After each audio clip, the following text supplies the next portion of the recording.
আসসালামু আলাইকুম ওয়ারহমতুল্লাহ।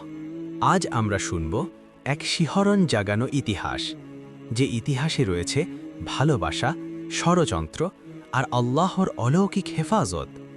এটি সেই ঘটনা যখন কিছু লোক চেয়েছিল মানবজাতির শ্রেষ্ঠ নবী, প্রিয় নবী মুহাম্মদ সাল্লাল্লাহু আলাইহি ওয়াসাল্লামের পবিত্র দেহ মুবারক চুরি করতে।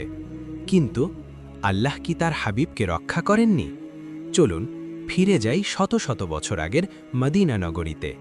সেই সময়ের শাসক ছিলেন ন্যায়পরায়ণ বাদশাহ নুরুদ্দিন জাঙ্গি।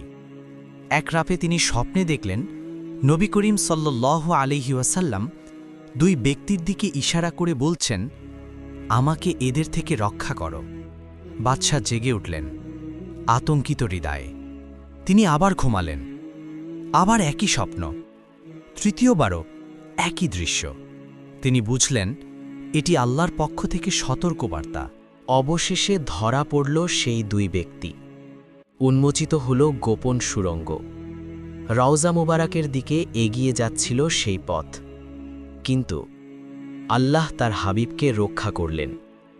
বাদশাহ চারপাশে গভীর খাদ খনন করালেন, গলিত সীসা ঢেলে দিলেন, যাতে কিয়ামত পর্যন্ত কেউ আর এমন দুঃসাহস না দেখাতে পারে। প্রিয় ভাই ও বোনেরা, যে নবীকে আল্লাহ নিজে রক্ষা করেন, আমরা কি তার সুন্নাহ রক্ষা করছি?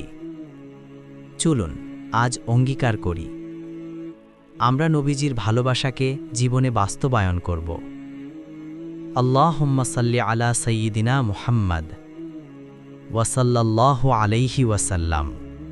ভাই ও বোনেরা, চ্যানেলটা লাইক সাবস্ক্রাইব করো।